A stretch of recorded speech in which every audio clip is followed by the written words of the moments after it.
Значи, и досега често имавме можност да гледаме дека кујната на СДСМ знае да фабрикува и да манипулира со вештачки создадени документи и акти. Овој пат не ја исклучуваме можноста да станува збор за ист начин на политичка дисквалификација на политичката конкуренција.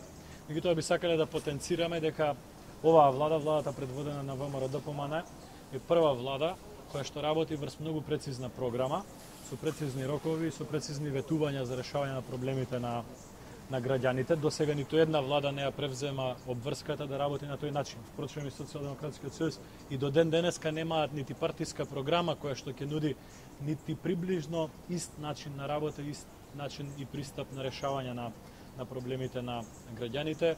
Втора работа која што е многу битна е тоа дека владата на Република Македонија во овој состав и во овој мандат е избрана во 2008 година, има уште цели 2 години за реализација на низа од проектите. Впрочем, и многу од оние проекти кои што биле денеска спомнати на пресконференцијата на Социјалдемократскиот сојуз не се проекти кои што не се реализирани, туку се проекти кои што се во реализација, на пример изградбата на стариот театар, санација на регионалните патишта низ Република Македонија, инвестициите во културата, инвестициите во одредени други сегменти не се проекти кои што не се реализирани, туку се проекти кои што се во тек на реализација. Затоа денешната пресконференција на Социјалдемократскиот сојуз ја оценуваме како уште еден обид за ефтина политичка манипулација со јавноста.